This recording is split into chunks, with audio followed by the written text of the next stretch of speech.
কি ভাবছেন রাতের বেলা করে আমি আবার কড়াইয়ে তেল বসিয়েছি কেন? কিছু কি তৈরি করব বা রান্না করব? না নতুন কোনো রেসিপি আপনাদের সাথে শেয়ার করব বা লাইভ ইভেন্ট আপনাদের সাথে শেয়ার করব। তো যেহেতু দেখতেই পাচ্ছেন একটা প্যানে সুন্দর মতো সরিষার তেল গরম করতে দিয়েছি। তো অবশ্যই কিছু ভাজাভাজি করব।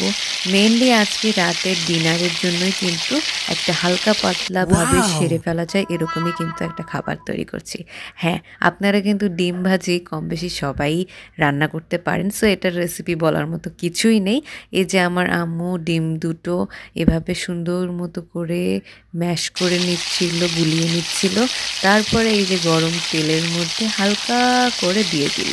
তো ডিমটা আমাদের ৩ জনের তুলনায় অনেকটা বেশি হয়ে যায়। তো বাকিটা পরে তৈরি করবে এইজন্য রেখে দেয়। আর এই যে একটা ডিমের অর্ধেকটা দিয়েই অনেক বড় একটা পিস হয়ে গেছিলো, যার কারণে আম্মু বলল যে ওটা কাল সকালে খাওয়াবে। তো এই যে দেখতেই পাচ্ছেন আমি ডিম ভাজাভাজি শুরু করে দিয়েছি। আর ইন্ডাকশন চুলাতে একটু কম তাপে সবসময় খাবারটা হয়, পুড়ে যাওয়ার সম্ভাবনা থাকে না। সো ডিমটা কিন্তু অনেক বড় হয়েছিল, পাতলা হয়েছিল অ্যান্ড খেতেও কিন্তু অনেক মজা লাগছিল। কারণ হচ্ছে আমি যখন ডিমটা ভাজছিলাম এত সুন্দর একটা স্মেল আসছিল বলবো। সো গন্ধ শুনেই পেট ভরে যাচ্ছে এরকম।